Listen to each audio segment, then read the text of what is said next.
This is the story of a guy who is nothing but misfortune from the moment he is born. The second his mother takes him in her arms, his father gets the news that his company has gone bankrupt. Poverty is the first thing he ever witnesses, and that is only the beginning. Anytime he steps outside, something goes wrong. When he goes out to eat, drinks get spilled all over him. When he goes shopping, something he never bought somehow ends up in his bag, making him look like a shoplifter. If he walks down the street, he gets hit by a car, or even truckun. After taking constant misfortune after misfortune, he ends up dying at 18, which is still a decent age considering how bad luck stays glued to him the whole way there. Now let's see what happens after he dies, since this is an isekai story and there is clearly more to come. He opens his eyes somewhere else and sees a young thug-type lady smoking, sitting back with her legs up on the table, totally relaxed. To his surprise, she is a god. With her divine powers, she reincarnates his poor soul that died young into another world. On top of that, she grants him 3 unique skills, but they are chosen at random and turn out to be total duds, basically worthless. Anyway, she asks his name and finds out he is Muto Kushina.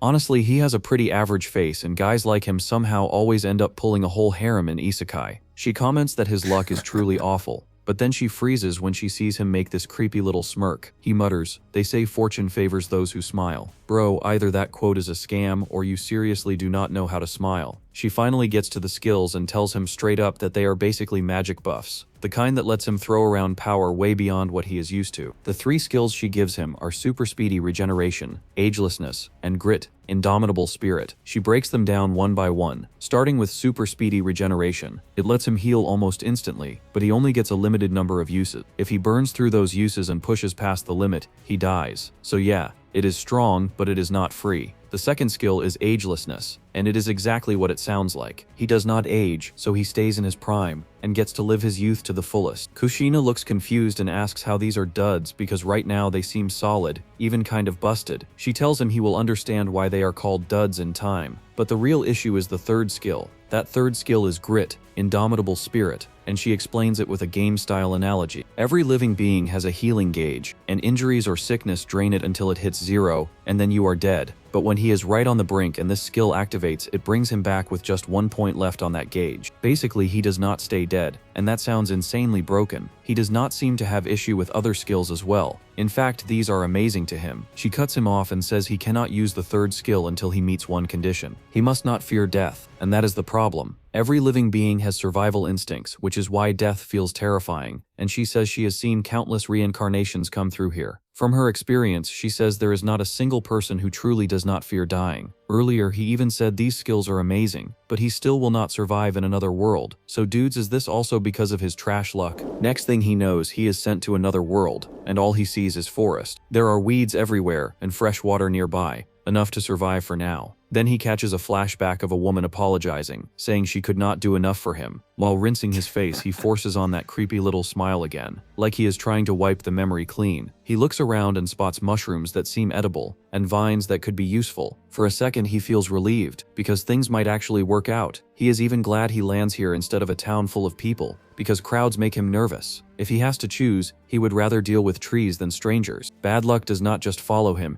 it literally camps on his shoulder. Before he even notices what is happening, a massive gorilla clocks him from behind and sends him flying like he is nothing. He barely stays conscious as he hits the ground, and when he looks up, his brain almost blue screens. His arm is sliced clean off and the severed piece is lying right in front of him. He screams so loud it feels like it could reach the edge of the universe. Then, in the very next moment, he watches his arm regenerate, snapping back into place thanks to the skill that God mentioned. The gorilla is not impressed, it is just furious. It grabs his tiny body in one hand and squeezes until his bones start cracking. Then it lifts him up without effort. Before he can even process the pain, the beast drops him into its mouth and starts chewing. He remembers the god saying he would not survive here, and now he finally gets what she meant. Well, he is the second protagonist who got eaten alive. Anyone remember first one? He gets torn apart and eaten alive, piece by piece, and the world goes dark. From her side, the god watches the whole thing on her giant LCD while smoking, and she figures her so-called dud skills are basically useless. He cannot overcome the world's trials, which means he is not going to help her with her plans. Seeing how insanely unlucky he is, she decides to ditch him and reincarnate another candidate for her goals. But then she freezes because an arm suddenly shoots out of the gorilla's mouth. A second later, he drags himself out, somehow in one piece, and the god just stares in disbelief. He is alive, and he actually activates grit, indomitable spirit, a skill she considers basically impossible for a normal person to trigger. The second he is free, he screams, "Why did I survive?" He is reincarnated by some weird god, stuck with annoying healing skills, and he just gets eaten alive by a monster. He thinks he is finally about to die, and even that gets taken from him. So yeah, he has a valid reason to rant, because how long is he going to be forced to stay alive? The god is genuinely amazed, realizing he is a complete anomaly, a guy who craves death more than anyone she has ever seen, and honestly, who would not feel bad for him after that? Drop your thoughts in the comments. Our boy keeps crying, stuck in his own head, wondering why he always ends up dealing with the absolute worst hand. The god watches him and cannot believe he is calling a literal miracle bad luck, so she quickly pulls out the papers that list his past. The moment she starts reading, even she looks caught off guard, so she decides to replay his past life, starting from the day everything goes sideways. We see him getting hit by a car and ending up in a brutal accident. He bleeds so much he almost dies right there,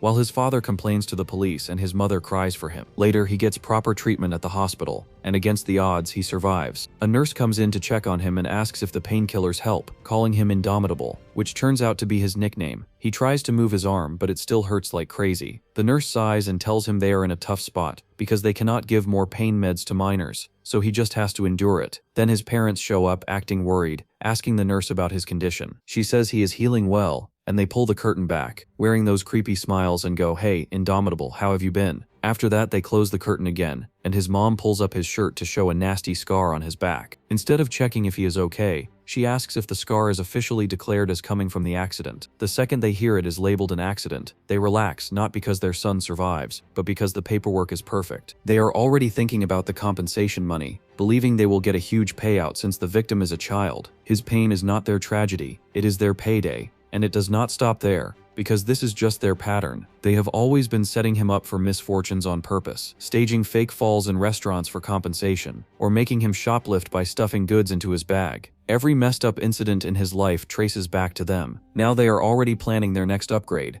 aiming for an even fancier car, using him as their ticket. They have been always dirt poor, and his parents convinced themselves his birth brings misfortune to the family. Because they have been stressed from poverty, they took it out on him in the cruelest ways, treating him less like a kid and more like a punching bag. He grew up drowning in guilt, repeating the same messed up mantra in his head: "I get hit because I deserve it, and if I were lucky, my parents would smile and praise me." Eventually, he realized the truth, that his parents were the ones who are wrong. But by then, he has been so worn down he did not even have the strength to fight back anymore. One day, his father beats him until he is basically ruined, shouting that everything is his fault. Then he leaves and orders him to clean the whole place before he gets back. Even with a swollen face, he forces himself up and starts cleaning, because he knows what happens if he does not. While he works, he hears a happy couple on a TV show talking about how they treasure their child the most, and it hits him in the worst way. Another night, his mother comes home from work and whips him with a hanger because he did not make dinner. Then his father throws a punch at him for not laughing at his jokes, so he starts practicing a fake smile, training himself to laugh properly next time. His life turns into a loop of getting slapped, kicked, shoved around, and forced into cars, over and over.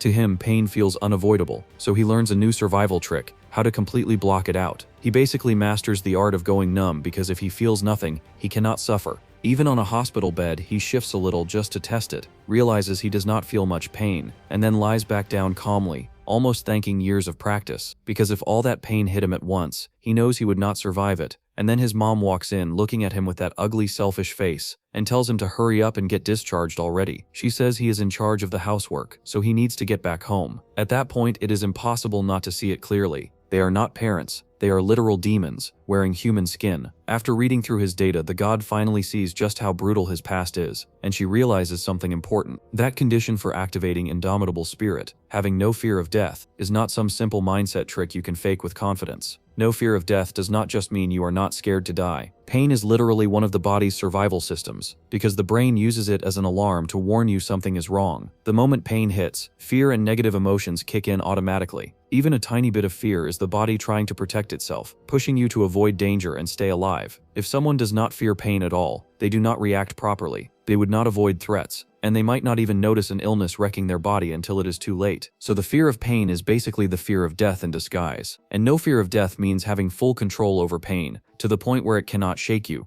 That is not something people achieve just by suffering a lot. Even people who want to die usually panic at the last moment, because pain hits, fear follows, and self-preservation takes over. That is why she calls it impossible. Then she pauses and starts questioning herself, because what if he is different? What if his whole life is so harsh that he learns to completely shut pain out? What if he feels nothing from it anymore? Not even that instinctive fear of dying. Back in the forest, he pulls himself together and looks around. And the gorilla is already dead. He smiles, thinking the monster's luck finally runs out. But at the same time, he remembers the god's words that he cannot make it through this world with only those 3 skills. Weirdly enough, that gives him hope, because it means there is still a chance he can finally die. Then out of nowhere, an arrow flies in and pierces his chest. The impact knocks him aside and his whole body goes cold. He looks up and sees a girl perched in a tree, staring him down. She calls him dangerous, and then she narrows her eyes, almost confused, wondering if he is even human. The god flips through the other CVs of the people she reincarnates, and realizes the girl in the tree is Runa.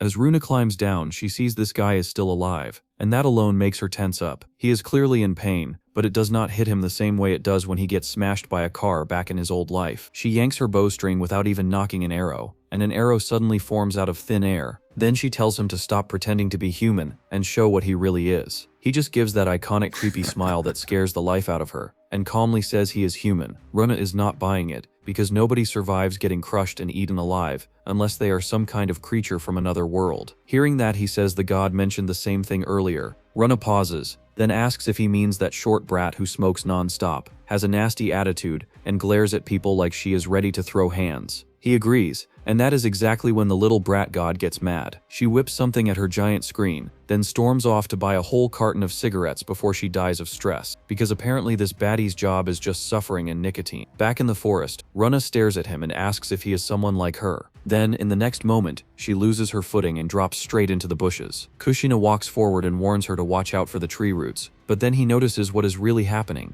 A huge snake is wrapped around her body, squeezing tight. She swings her bow to fight back, but the snake snaps it like it is nothing, breaking it into pieces. Panicking, she yells at him to stop standing there and help her. The snake keeps tightening until she starts to go limp, and her voice gets weaker. He does not move at first, because what is he supposed to do against something that big, and why should he save the girl who literally shot him first? Runa forces out one last call for help, and it hits him harder than he expects. It reminds him of his past when his mom is beating him and he calls for help, but nobody comes. The difference is that this time he can actually do something. Before he even thinks it through, his body moves on its own, almost like he is trying to save his past self. He throws a punch, fully expecting it to do nothing, but the moment his fist connects, the snake suddenly bursts open and explodes into pieces. Both of them freeze, completely confused. Runa stares at him and asks if he did that. He shouts that the snake just died even though he barely did anything, and Runa fires back that he obviously did something, because the snake did not just explode by itself. He stares at his hand, wondering if one of his so-called useless skills just activated, because one punch should not be able to do that. Runa turns out to be a total cutie because the first thing she does is thank him for saving her. Right after that, she apologizes for attacking him out of nowhere, saying she honestly thought he was one of the monsters in the forest. Then she asks if he is one of the reincarnated ones too, and if that insane punching power is his skill from the god. He shuts it down right away and says he does not have anything like that, because all he gets are healing skills, and he has no clue how he even takes down that snake. Runa stares at him for a second and realizes hurting him is probably not going to be easy. Since they are talking about skills, he asks if the arrow she makes out of thin air is part of her skill. To answer him, she casually creates a robe out of thin air too, then tells him her skill is called creation. It lets her create anything as long as she knows how it is made. She hands him the robe and tells him he cannot just roam around in ripped up clothes. He takes it while blushing like he is not used to kindness, and he quietly thanks her. Still curious, he asks if that explosive arrow is her skill too. She says it is not anything special. It is just an arrow she makes herself, except she adds some explosive power to it. After that, she properly introduces herself, and he introduces himself back. Since they are clearly not enemies, she says they should not stay in this monster-filled forest, and should look for a safe place, maybe even a town nearby. But he does not want any of that. Instead, he wraps a piece of cloth around a tree branch to make a hanging loop, slips his head into it, and calmly says he plans to die right here. Honestly, he has hot soul of Ardazai. He even throws in a casual sayonara, and lets himself hang there. Panicked, Runa rushes over and yanks him back out before it is too late. He just looks disappointed and says she ruined his suicide, and that is exactly why he hates being around people. He says it is his life, so he should be able to do whatever he wants with it. Runa is shocked and tries to knock some sense into him, telling him this place is basically hell because of the monsters, but they still get another chance to live, and both of them die before they even get to have real lives. As she says it, her last memory from her previous life suddenly flashes through her mind. The image hits so hard it almost makes her throw up. She pulls herself together and keeps going, telling him he does not even know how he died in his old life. If he is really that set on dying, then why not fight the monsters here and go out that way? She also calls him out, asking if he seriously thinks hanging is going to work when he has those ridiculous skills. Then she admits she does not want to die again, and bows in front of him, asking him to protect her, even though she knows it is selfish. He looks genuinely stunned by her, because she still wants to live in a world where nothing makes sense. Staring at his own hand, he admits she might be right, because with these skills he might not be able to die so easily. Still, he tells her he has no idea how he defeated that snake and he is not even sure he can protect her. Even so, he promises he will try his best. Runa lights up immediately and reaches her hand out while thanking him. He hesitates, then takes her hand,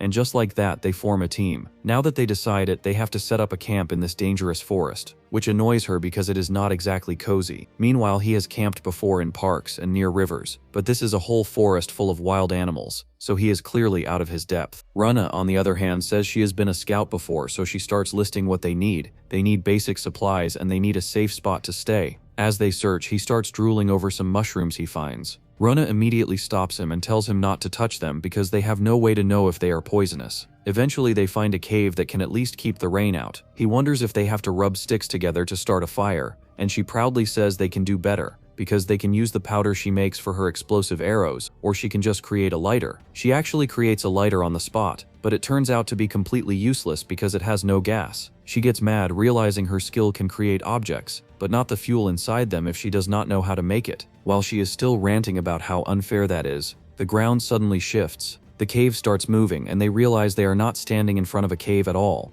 but it's a giant rhino. Runa panics and tells him they have to run, right now. But before they can move, the rhino suddenly launches several spikes from its body and skewers him straight through the chest. Yeah, that is the kind of welcome to the Isekai moment nobody asked for. Runa is safe for the second, and he manages to pull himself back, then bolts while dragging her along. The rhino is not done because spikes start ripping up from the ground too, forcing them to dodge non-stop. He keeps running until he gets her to a safer spot, and only then does he stop. He grins for a second, half confused, half amazed, and wondering what he is even doing. Then he stands up again, and turns back toward the rhino, because he promised he will protect her. Runa tries to stop him, saying this monster is on a completely different level. He does not listen and keeps walking forward until spikes stab him again and leave him hanging there. His head is a mess because he wants to die, but he also wants to protect her. He rushes forward with one question stuck in his mind, wondering if she will forgive him if he dies while saving her. Then he answers himself saying no, she will not forgive him because nobody ever forgave him before. Right then, Runa fires an arrow wrapped in explosive powder, and it blows up in the rhino's face, blinding it. She keeps firing explosive shots, creating opening after opening. He rips himself free from the spikes and stares at her, wondering why she did not just ditch him and run. But she stayed, which means he cannot run now, and he has to fight. He swings a punch at the rhino, but it goes horribly. Its hide is so hard his arm splits open from the impact, because hitting that body is hitting steel. Even so, he does not stop. He keeps throwing punches, pushing through the pain, because quitting is not even an option anymore. Runa shouts at him, asking why he is still fighting when he is getting destroyed. She asks if he is seriously trying to keep that promise to protect her. Little by little, his punches start doing something. The rhino's steel-hard hide begins to crack, and then it finally breaks apart in chunks. Rhino stares in disbelief, then praises him for actually taking down a beast like that. He looks at his hand, trying to process how his bones should be shattered, but they are not, and that makes him wonder if his body gets tougher the more damage it takes. Then, out of nowhere, someone fires a Kamehameha-type beam that slices him clean in half. The rhino is still alive, but it is not the same massive rocky monster from before. This one is smaller, almost like it crawls out from the broken stone shell. Kushina tries to get up and regenerate, but the rhino does not give him a second. It rushes him immediately and starts chaining attacks back to back, not letting him breathe. Even if he regenerates back into a full body, he cannot stand a chance if he just keeps taking hits. Runa fires an arrow to blind it again, but the rhino snaps its head toward her and charges. It slams into a rock instead, and she barely has time to process it. When she looks up, the rhino is already coming at her again. That is when Kushina, completely naked and still half recovering, throws himself in front of it and shoves it off course with his body. He does not even get to steady himself before the rhino charges him again and splits his arm. His arm regenerates in a split second, but the rhino keeps attacking, over and over. Each hit turns into a forced practice drill, and he starts learning the timing without even trying. He He begins dodging a little faster each time, and with every new charge he pushes his body to react and avoid attack quicker. Little by little he trains himself in real time, moving sooner, stepping cleaner, and avoiding the horn by inches. Eventually he is fast enough to grab the rhino's horn mid-charge. The rhino keeps pushing forward, but now Kushina has got the speed of A-Train, and he finally manages to catch up. He swings with everything he has and breaks the horn in his hands. He just stands there for a second, stunned, because it takes him a moment to process what he just did. He always thought he is weak and everything else is stronger, but right now it feels like the tide finally has turned. Rhino is stunned when she sees the horn actually snap. At first she wonders if the rhino is secretly weak, but then it clicks that the real change is him, because he is the one getting stronger. The rhino starts wobbling, looking drained,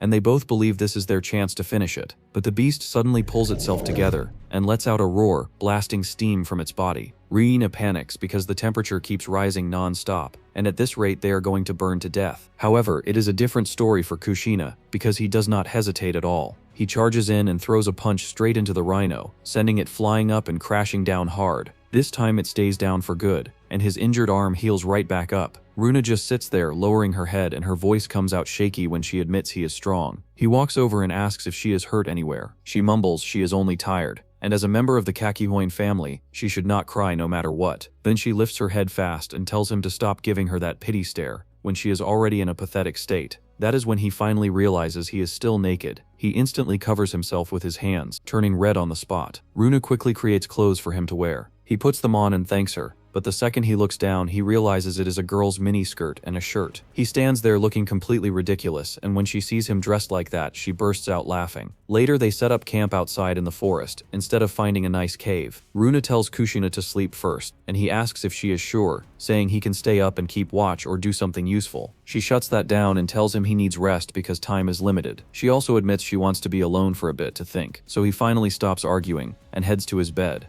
As he lies there, he cannot relax the way a normal person would. In his past life, he has always worked to the bone, so doing nothing feels wrong, and he is still not used to receiving thanks or kindness or even clothes. When she watches him fall asleep, she quietly admits the truth to herself. She is no match for those violent monsters, no matter how much she hates saying it, but he is getting stronger, and it is happening fast, even though he keeps calling his skills useless. At first, punching that rhino shattered his fists, but after hitting it again and again, his punches started getting strong enough to crack stone. The same thing happened with his speed. He went from barely surviving to moving fast enough to keep up with the rhino, and that was not normal growth. So she starts forming a theory. Maybe the skills look useless on their own, but what if they become broken when they work together? In the morning, Kushina snaps his eyes open and jolts up, panicking because he forgot to take over the watch. Then reality hits him, when he realizes he is not home anymore. He turns his head and sees Runa staring at him with those menacing eyes. She is holding a chunk of rock behind her back, and she asks him, dead serious, asking if he could die for her. The moment Kushina sees Runa holding that rock, his chest tightens. He does not even panic, because his mind instantly drifts back to how his life used to be. Back then, his mom always got irritated whenever she thought he was not being considerate. She hit him,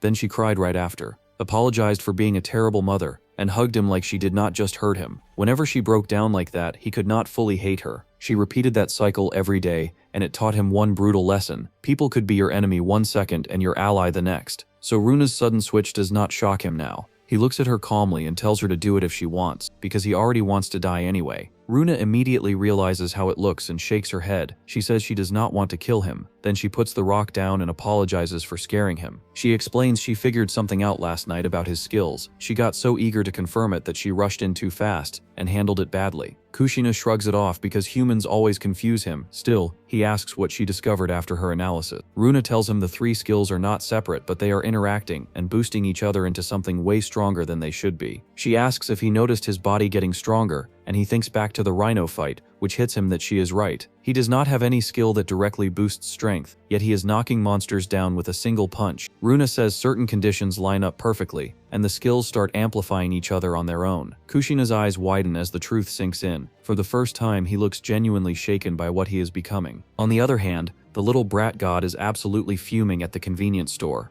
They did not even have the cigarettes she wanted, and to make it worse, the cashier actually asked about her age, so she stormed out ranting under her breath. While she is still mad, she glances at her screen and freezes. She sees Runa straight up smacking Kushina's arm with a rock. Back in the forest, Runa swings the rock down on his arm, and the moment it dents, it heals right back. She looks nervous, but he tells her not to tense up and to keep going until they get results. So she keeps hitting him, again and again, even though she is clearly not enjoying this. She starts panting, her arms get heavy, and eventually the rock cracks and breaks into pieces. Not because she suddenly becomes strong, but because his arm is getting tougher. It is starting to feel almost rock hard, exactly the way she expects. Runa nods and tells him it proves her point. Then she starts explaining something called supercompensation. It is a natural process that every human body can do. When you work out, you tear tiny muscle fibers. After you rest, those fibers heal, and when they heal, they come back thicker and stronger than before. That is why muscles grow, and that whole process is what people call supercompensation. And it is not just muscles either,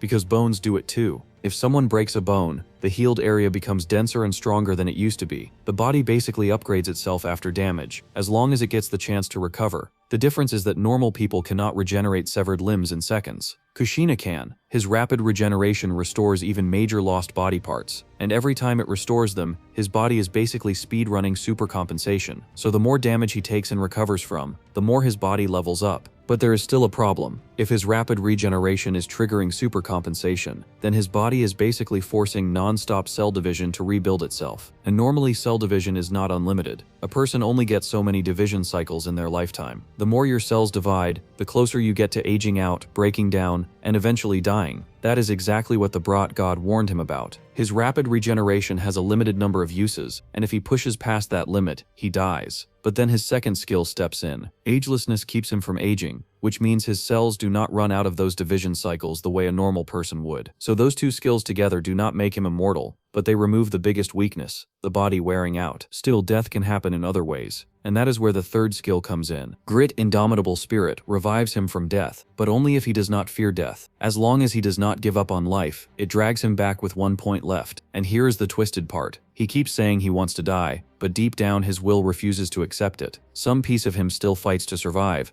and that instinct triggers the skill without him even thinking about it. It is not heroic, it is automatic. So his 3 skills cover each other's weaknesses and keep stacking, turning him into something that keeps evolving. The more damage he takes, the more his body adapts and the more he levels up. Does he understand what that means? Runa and the god both land on the same conclusion, and it is honestly terrifying. The more he dies, the more he gets stronger. Kushina turns pale the second that conclusion hits, then he flashes that nasty smile again. Rangi assumes he is about to be excited because who would not want insane power without even trying? But instead he snaps and starts shouting in pure despair, asking why he cannot just die properly. Getting hit by a car does not do it, and even selling his heart to the Yakuza does not do it. He survived everything, and now they are telling him the more he dies, the stronger he becomes. He looks up like he is yelling at the universe itself, asking how much fate wants him to suffer. Then he squints and wonders if that short brat they meet is actually the god of fate. He goes quiet for a second, then says if external damage does not work, what about internal damage? Before Runa can react, he grabs a poisonous-looking mushroom behind him and starts gobbling it down. He chokes a little as he forces it down, and Runa panics, trying to calm him and telling him to throw it up by sticking his fingers in his throat. But he does the opposite. He looks genuinely impressed and says it tastes delicious. Even he feels kind of good, assuming it is just because he finally eats something decent. Runa has only been nibbling fruit since she got here, so watching him praise the mushroom starts messing with her head. She slowly gets tempted, thinking maybe it is not that bad,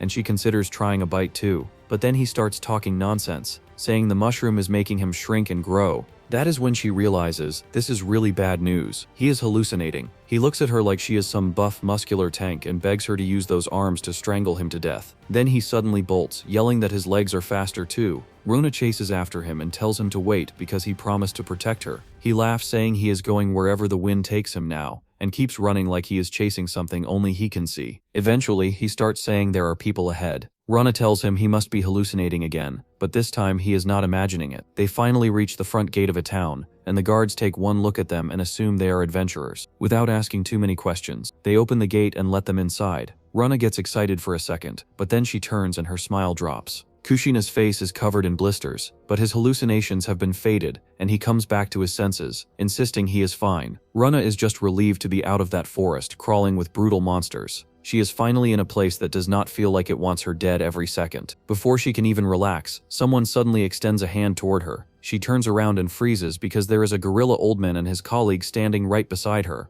Her instincts kick in, but it does not turn into a fight. They are actually nice guys and guides them through town and takes them to a nearby restaurant so they can eat. The food hits the table and Runa digs in right away, saying it tastes amazing because it has been a while since she has had real food. The baldy man says they are new faces, and admits he first thought they might be veteran adventurers chasing a bounty, but then he realized they are just greenhorns. He pulls out a paper with an ape drawn on it and warns them the forest is filled with storm apes and rocky rhinos. Even 10 seasoned adventurers would not stand a chance against monsters like that. Then he grins and says if they managed to get at least one they would be rich, but he makes it sound impossible for kids like them. The other gut leans in and tells them if they ever run into those monsters again they should run or just accept death. After saying it they burst out laughing in a mocking tone. Right then the bald guy asks the serving lady for another glass of ale. She shuts him down by asking if they can even afford the meal, since they only complete the cheapest job today. The second she says that, both old men fold instantly, and Hey run with their tails between their legs, ditching the table and leaving Runa and Kushina behind. The serving lady turns back to the two of them and asks how much money they have. They get embarrassed and admit they are broke.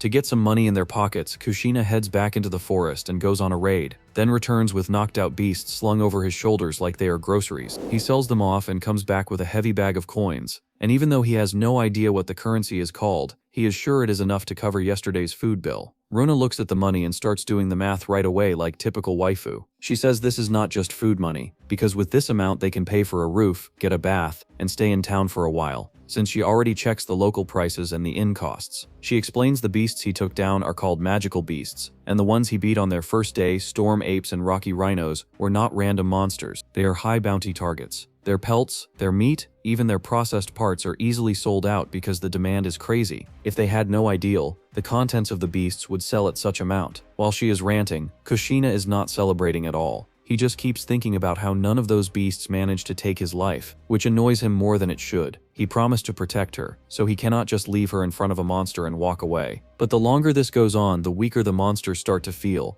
and it scares him in a twisted way, because it feels like he is drifting farther and farther from death. He starts wondering what happens if he gets so strong that dying becomes impossible. What if keeping that promise traps him in a life he never asks for? While they talk, a woman nearby overhears them and steps in, asking if they are really strong, then begs them to finish off a monster that kills her father. She says it is called a wind tiger, a creature that controls the wind and can slice, blast, and shred anything it sees. She calls it one of the deadliest beasts in the forest, and her father was an adventurer, but he still died to it. Runa understands why she is desperate, but she does not jump to yes. She pulls Kushina outside for a quick discussion, and tells him the wind tiger is probably stronger than anything they face so far, and they do not even know this woman, so risking their lives out of sympathy is not the smartest move. But Kushina still agrees to take the request and gives that creepy smile again, because in his head this is not just a job, it is an opportunity. He quietly thinks that if he really wants to die, then a wind tiger sounds like the perfect candidate to finally take his life. Runda is genuinely shocked, and she tries to knock some sense into him before he does something stupid. She tells him that if he charges in and keeps fighting that wind tiger head on, his body is only going to regenerate again and again, and every time it regenerates, it is going to get tougher,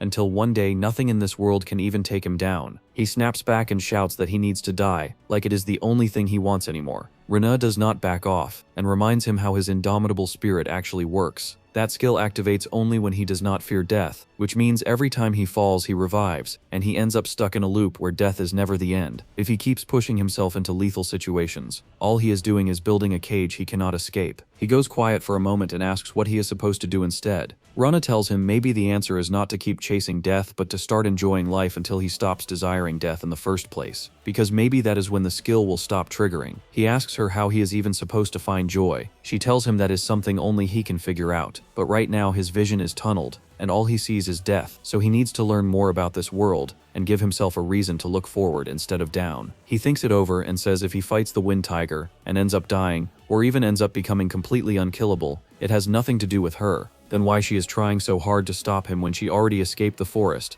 and now has enough money to survive for a while. Runa tells him she is not as heartless as he thinks. They came from the same world, they went through hell together, and she does not want him to stay miserable. His voice shakes when he asks her if he does not fight the tiger, will that magically stop him from being miserable? Runa answers honestly and says she does not know, because promising someone happiness without proof is careless. Then she admits something softer. She thought they would never see eye to eye, but she was wrong, and realizing that actually makes her happy. She looks at him and says if he does not want to suffer anymore, then it means he wants to be happy, and for the first time it finally clicks in his head what being happy even means. Just then, the little girl runs back up to them and asks what they are talking about. Kushina bluntly apologizes and says they cannot fight the wind tiger, and the second she hears it, she turns around and runs off crying. Runa tells him it is for the best, but then she freezes when she sees that iconic creepy smile on his face again. She asks if he is seriously the type who enjoys being cold to kids, and she has been wondering what is up with that awful smile. He tells her completely serious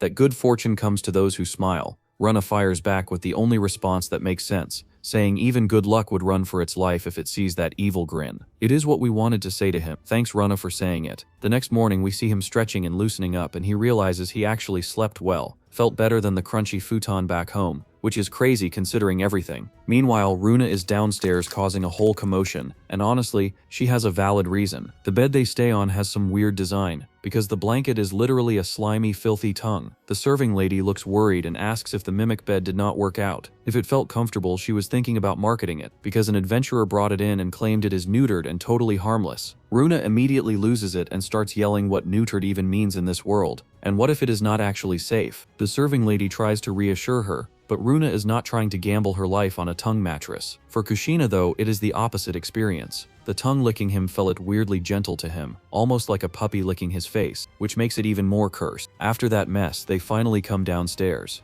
Runa says after breakfast they should check the market and buy supplies if they are going to live here for a while. She also says they should learn more about this world while they are at it, because who knows, maybe he finds something that is actually fun. Then out of nowhere, the town watchmen barge into the building. They point at both of them and say they are under suspicion for assaulting other adventurers and stealing their magical beast kills. And if the trial finds them guilty, they will be sentenced to death. Both of them end up behind bars, and the story basically reintroduces Runa as this hot-blooded reincarnator pulled into another world by another god. Except today she is not reviewing some fantasy feast. She is reviewing prison food, the Bro Criminal edition. They slide them the classic combo, bread and soup. Runa takes one bite of the bread and goes full food critic, saying it is sliced paper thin. The texture feels stiff as an iron plate, and the flavor is kind of similar to barley or rice, which makes her wonder if this world's grains are basically the same as back home. Then she notices the rainbow-colored mold on top, adding that secret ingredient flavor nobody asks for. She immediately throws the bread away, and the rat that always visits their cell scurries over, takes a bite, and dies on the spot. Now she knows the bread is not even safe enough to fill her hunger, so she tries the soup just to trick her stomach. One sip in, she says it has zero flavor, and it is basically hot water pretending to be a meal. She snaps out of her little review session and yells that she does not want some sparkly fantasy prison experience. Meanwhile, Kushina is weirdly cheerful and says it is his first time in a jail cell, almost like he is checking off a bucket list. A guard walks up and tells them to shut up, calling them filthy criminals. Runa fires back that they are not criminals, and they did not steal anything, because Kushina hunted that beast and sold it fair and square.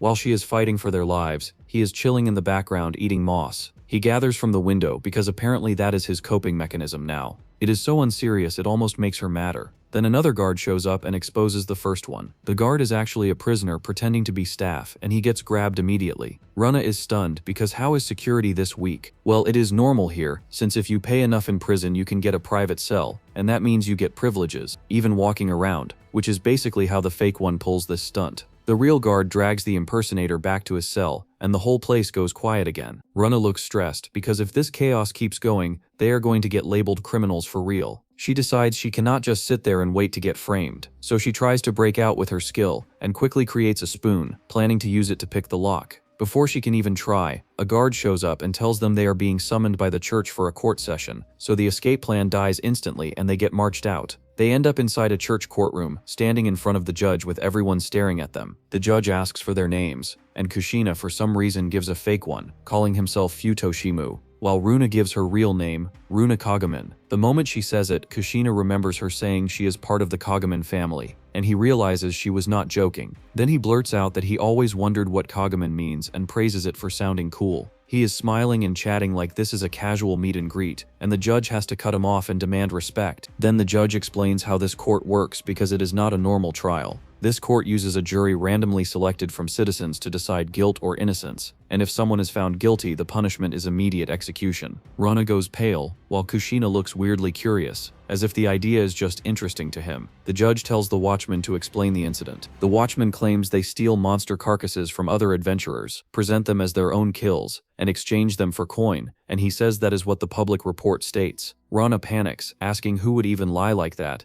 and that is when the little girl appears, saying it serves them right. She is the same kid whose request to take down the wind tiger got rejected, so it is obvious she reported them out of revenge. Runa calls it what it is, a false accusation with no real basis, and demands they bring the supposed victims to court. But the court says there is no formal report from any victim yet. It is just a report from the public, which makes the whole thing feel flimsy and dangerous at the same time. The watchman then pulls out a bag of coins and asks if they really claim they make that much money in one day. Kushina hesitates, then admits yes, and that single answer makes the room feel colder. The watchman addresses the judge and says an average adventurer usually earns only 2 coins from a single monster hunt. Even the judge looks thrown off for a second, because the number is so low it makes the whole adventurer life sound miserable. The clients in the room also look shocked, since they are not adventurers themselves, and they did not realize they placed such huge bounties on monsters while the people risking their lives barely get anything back. The watchman continues, saying skilled adventurers can make big profits from high-level hunts, but those jobs need careful planning and large teams. Yet these two show up in town and pull it off in one day, which he claims is clearly shady. The public is already convinced too. In their eyes, these two must have robbed other adventurers, and if they get away with it, they will come back to rob civilians next. Runa starts panicking because she realizes facts do not even matter here. The verdict depends on the townspeople's judgment, and the crowd is already primed to hate them. She cannot let them control the pace, so she pushes back hard. She argues they cannot convict someone without a victim present, and says they are literally in court over a crime that does not even exist. She points at the little girl and says she is the one who filed the fake report, so if there are victims, she needs to bring them forward right now. The guards instantly raise their spears at Runa as a warning to watch her mouth. The judge still does not budge. He says the fact remains that they receive an abnormal amount of money in one day, and in this town, adventurer fraud is treated as a major threat to public order. He adds that if they disagree, they can appeal directly to the jury, which is basically him saying good luck convincing an angry crowd. Runa gets frustrated and turns to Kushina, telling him to say something and defend himself, because they are calling his accomplishments a lie. But he barely reacts, because his mind drifts somewhere else. His parents used to blame him the same way, and this whole scene feels way too familiar. Whenever that kind of blaming happened, he learned it is safer to stay quiet and let it pass. Runa calls out his name to snap him out of his thoughts, so he finally speaks up and says he really does defeat those monsters, and if they do not believe him, then he can prove it right here. He puts on that terrible smile and for some reason starts winding up a punch in the judge's direction. Instead of helping, it backfires instantly, because people take one look at him and decide he is exactly the type to lure adventurers in with that creepy grin. The judge pulls himself together and asks the jury for their decision, and the jury makes it clear they do not trust them. Kushina turns to Runa and apologizes for not being helpful at all, and she replies coldly that she does not expect anything from him in the first place. That hits him harder than any monster. He makes a shocked face, then realizes something ugly, because he still does not feel happy about this get stronger by dying ability. But for a moment it actually makes someone believe in him, and deep down maybe he lets it get to his head. Now they are here because of that power, because he walked into town with high bounty kills and no explanation, and it painted a target on them. Runa pulls him back into the moment and tells him the justice system here might be broken, but he cannot give up, and he has to fight back against the darkness instead of letting it swallow him. She keeps arguing for them, saying there is no evidence they commit robbery, and the court is ready to take their lives based only on unfounded justice.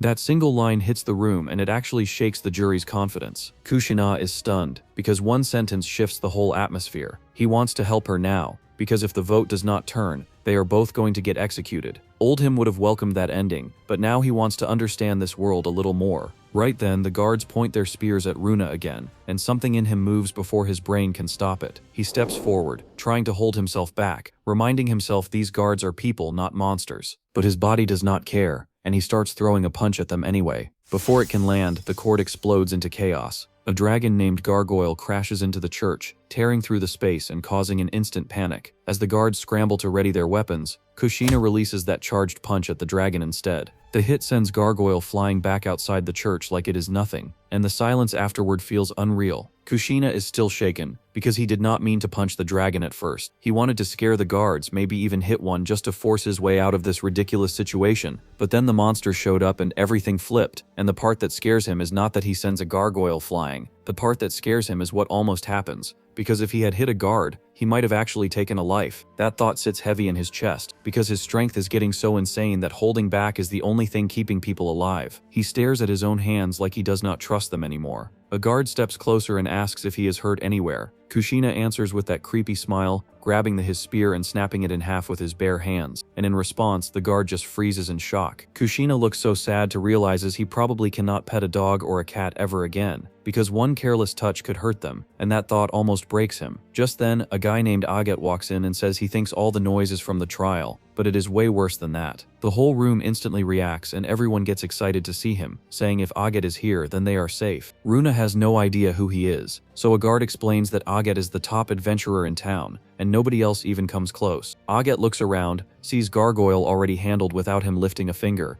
and then turns toward Kushina. He asks if Kushina is the one who defeated it. Then he hears there was a trial happening, and someone explained the duo earned too much from monster hunts, so they got accused of stealing kills from other adventurers. Agot looks genuinely confused, and asks if they are seriously accusing the guy who just punched a gargoyle out of a church. That question alone makes the whole situation look stupid. The same people who were pushing those ridiculous laws a minute ago suddenly start chuckling. They say it was all a misunderstanding. Then they try to leave and go home like nothing happens. Runa gets pissed watching them switch up so fast because they are ready to execute her 5 minutes ago, and now they want to act casual. Agot walks over to the little girl and asks if she is hurt, and she quietly says no while looking embarrassed. Then he calls her out, saying she told a pretty good lie. Runa immediately blames her, saying all of this happens because she wants revenge. Agot says they should settle it right here, because even if she is a child, she still has to face consequences. He leaves the matter to the watchman, who basically gets spared for starting such useless drama. Runa cannot stand Agot's attitude, but she also cannot deny the truth that he still saved them. Runa cannot fully relax, because something still does not sit right with her. How does a monster show up inside the town when there is a huge wall around it in the first place? Right as that question is spinning in her head, Agot appears behind her and tells her to come with him. He also drags the spaced-out Kushina along since he is still mentally somewhere else. Back at the church, two greedy guys are already hovering around the gargoyle, whispering about how much its horn would sell. One of them reaches out and grabs the horn, and the second his hand touches it. The horn pulls off way too easily and turns into wood. Agot takes them outside, where his colleague is waiting. The moment she sees them, she lets out a relieved sigh and says it works out. They finally do proper introductions. Agot introduces himself, and introduces the girl too, saying her name is Ricard, and he claims both of them are mid-level adventurers in this town. Ricard immediately calls him out and tells him to stop being modest because he is the strongest one here. She says he always helps people in town no matter what the request is, which is why everyone trusts him so fast. Then Agot drops the bomb. He says the reason Runa and Kushina get out of suspicion is because his duo stages the whole thing. That gargoyle is not real but a fake monster, basically a wooden prop. They created it to cause a distraction so Kushina and his girl could slip out while everyone panics, but Kushina ended up proving his innocence in the most ridiculous way possible, through brute force. Kushina is barely listening though because his brain is stuck on something else. He keeps thinking he cannot pet dogs anymore, and that he will never feel that simple joy again, and the thought is genuinely crushing him. Runa cuts in saying the gargoyle looked real up close, so how was it fake? Ricard explains it would fall apart when someone gets too close, because it was literally made from twigs. She smiles, saying the shape and movement are the best they can manage, and she used her skill, not magic, to keep it moving. Agot adds that even so, it fooled everyone long enough to get them out of that hilarious mess. For once, Kushina actually uses his brain and asks the real question. What do they want from them? They cannot just be good Samaritans doing this out of pure kindness. And he is not wrong, because Ricard casually mentions skills, which is something only reincarnators usually know about. It's really questionable, either they are on the same side, or they are about to become opponents. After hearing it, Agot chuckles and says that they have finally figured it out. On the other hand, two watchmen stand on top of the wall. One of them reads the hunting quest, which is about the massive tree in front of them. The tree is a magic beast called the Undying Sap Tree. It has not withered for 1,000 years and is almost like an immortal. Its sap is a rare ingredient needed to use magic skills. The request clearly states that the task is to harvest this sap. One watchman jokes about quitting his job to become an adventurer, thinking that if it is only about collecting sap and there is no monster to fight, it should be easy. The other watchman tells him not to be stupid. Then with a smirk, he adds that collecting the sap requires the sacrifice of someone. On the other hand, our crew is already standing in front of the monster tree. They have planned that Agot and the others will collect the sap, while Kushina will take on the role of the sacrifice. He had already decided that he would stop running off in search of death, but Rune seems interested in the sap. She says she wants that magic catalyst, yet she is more worried about him. Kushina tells her that he simply wants to repay her for helping him during the trial. Even though he feels he was completely useless, he is ready to put his life on the line for that. Agot asks him once again if he is sure, and remarks that the word sacrifice sounds pretty harsh. Kushina understands that they call the person who takes on that role a sacrifice, but that it does not necessarily mean death, so he asks the others to explain it to him more clearly. Ricard answers him that once the bark is pierced, the tree retaliates by lashing out with its roots. Until the extraction is complete, someone has to hold their ground and draw the tree's attacks. Agot sarcastically remarks that this whole process is so brutal that it is why it is called a sacrifice. Agot then proceeds to open the pot, when Ricard asks him if he is leaving out some critical information. While tying the pot to the tree with a rope, Agot replies that it is better to learn by using their bodies rather than sitting through a lecture. He then makes a cut in the tree, causing the sap to begin dripping into the pot, much like rubber flowing from a rubber tree. Just as Runa asks when the tree will go crazy, it suddenly starts attacking them. Multiple roots burst out and lash toward the group. Kushina steps in front of Runa and blocks the attacks with his punches, but the roots grow back almost instantly, striking again with even greater intensity. Runa asks Agot if the attacks ever slow down. Agot flatly denies it, explaining that this is exactly why adventurers leave one sacrifice behind and run away. Listening to him, Ricard shouts that they will leave someone to die while taking the sap for themselves.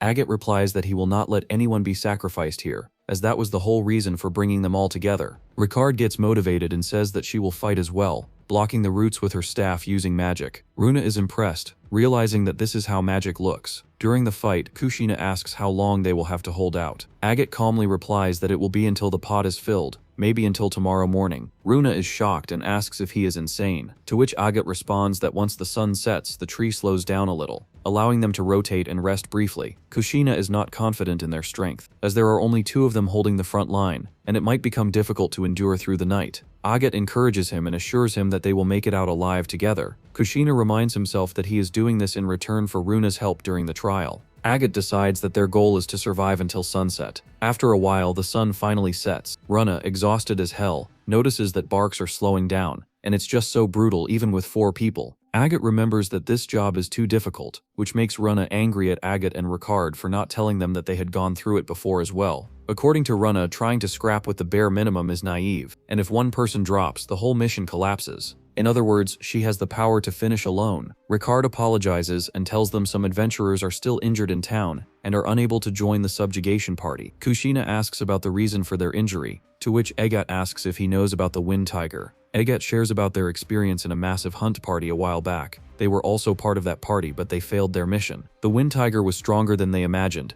Their mission failed as many died and some were injured, including him. He shows them his scars on his stomach and tells them that thanks to Ricard, who treated him with healing magic, he got well. Otherwise, he would be dead now. After looking at his injuries, Ricard rushes to heal his wounds again, but he stops her, saying that magic is too valuable to waste on something like this. Runa tells them it's reckless to fight again when his wounds haven't healed. Agot agrees with them and shows them he can still move. Ricard tells Kushina and Runa that other adventurers don't have these magical materials for recovery, so that's why she learnt about Kushina and brought Agot there. According to Agot, it's the duty of those who survive to collect the sap. It's almost night when they check the can, which is now finally full. After covering it, they choose to run with full energy and finally reach a safe place. Exhausted, Runa catches her breath and says to Kushina, who seems pretty fine, that he fought the hardest of all yet looks fine. Kushina boasts that he just doesn't get hurt as much as he used to. Agot appreciates him as well, as he saved them all, and apologizes for dragging him into all this. After looking into the magic stuff, Ricard mentions that it's still not enough for the treatment needed, as some people are getting infected too. Runa questions if that's actually how extraction works and casually asks them to give her all of the sap. Her demand surprises them, and Agot and Ricard say that there are still too many wounded to treat, and they will prepare Kushina's and Runa's rewards properly. Listening to them, Runa smirks and suggests that limited resources should go to those who make the most use of them, so how about they invest that on her? The scene starts by showing Runa's childhood in class, where Kid Runa is about to present her essay, My Dream for the Future, as per the teacher's request. Other students with their parents are also present. As soon as she starts to tell about her dream for the future, her father shows up, completely out of breath, as if he had run fast to get there on time. After a while, her father is sitting on the sofa, and Runa is standing behind him. She sulks in front of her father, saying that he is the president of the company, but still came to an open class in work clothes, making her embarrassed. Her father chuckles, telling her that he may be a company president, but he likes to be out on the shop floor, so this dress is like a suit for him. Her father is the CEO of Khaki Coin Industries, one of the top manufacturers in and outside the country. She keeps sulking that he came to her class even though he is busy, but she wanted to show her classmates how cool her dad is.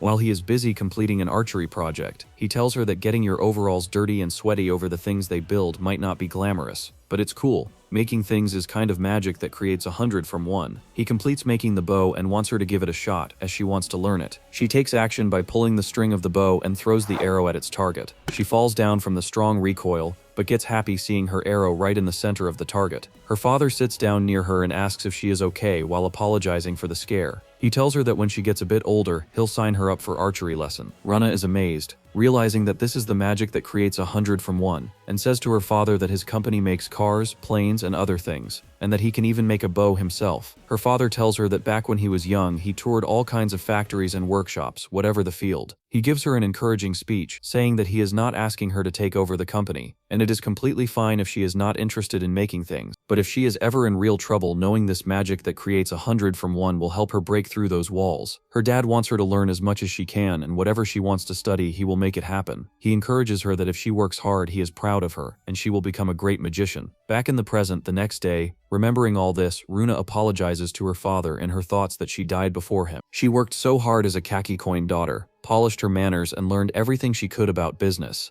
only to be reborn in a world where her father and the company do not exist. Remembering all the encouraging words of her father, she makes a determination that khaki coin Runa cannot disgrace herself as her father's daughter. The skill she got from the god perfectly suits her. Unknowingly, the magic is called craftsmanship, which creates 100 from nothing and gives someone the strength to overcome any wall. With that, she is determined to become a real magician and continues walking with Kushina. Runa apologizes to Kushina for making him carry all the luggage, to which Kushina denies, saying that it's all right. However, he doesn't understand the pipe she has entrusted him with. He has no idea about it and asks her, holding the pipe in his hand, why she didn't make it on site, if she can create it with her creative skills. Runa tells him that she doesn't want Agot and the others to find out much about her skills. She reminds him that when his strong skills caused a mess before, there were consequences, so there is a possibility that revealing her skills might cause problems with them, and she makes sure he keeps everything hidden. After a moment of silence, she also warns him not to go around proclaiming that he is a reincarnator, as he already looks suspicious. Kushina agrees. Both of them reach the tree, where Agot and Ricard also show up and wave to them. Agot confirms again if she is really going through with what they talked about the day before. She agrees while putting down her bag, and says that now they are going to streamline sap collection, making their dangerous job simpler.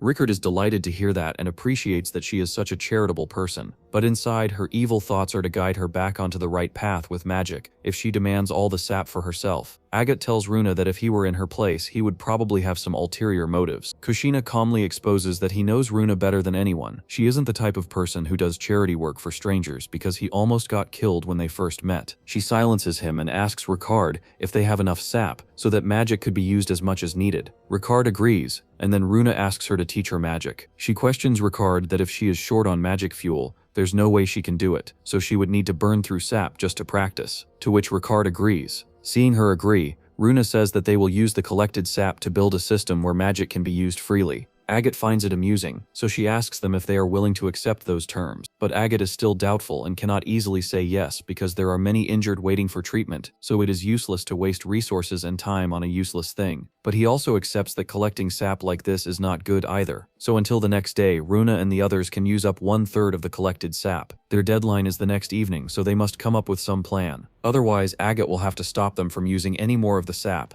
And here their deal gets done. Runa says to Ricard that she wants to try something. After discussing it, Ricard raises her staff and sends magic towards the branches of the tree, making the leaves shed from the branches. At the same time, the roots emerge to attack her, but Kushina notices that the roots are slowed down even in daytime, and here Runa's plan works. She explains to them that the undying sap tree gets its energy from photosynthesis, so as a result, cutting down the leaves makes less energy available and lowers its movement. That's also the reason it moves sluggishly at night, because it couldn't photosynthesize. Ricard considers this a safer way to collect sap, but Agot is still not satisfied with too much use of sap just to cut off leaves, as the tree will grow back quickly anyway. Runa somehow agrees with this as well. Now Runa plans to use another approach. She asks Kushina to hand her the pipe he has been carrying on his shoulder, and requests Ricard to make a hole in the trunk, just big enough for the tube. She attaches one end of the pipe into the hole, Agot gets the idea that the sap will just flow through the tube without hurting the trunk. Runa starts to show off by bending the pipe in front of them, and demonstrates that it is durable too. She is just proudly showing off her good quality pipe, which is unbreakable according to her. She thinks proudly that she toured all the factories affiliated with her dad and now has all the knowledge to use this skill. She continues boasting about her pipe, until all her pride goes down the drain when suddenly the pipe comes out of the hole,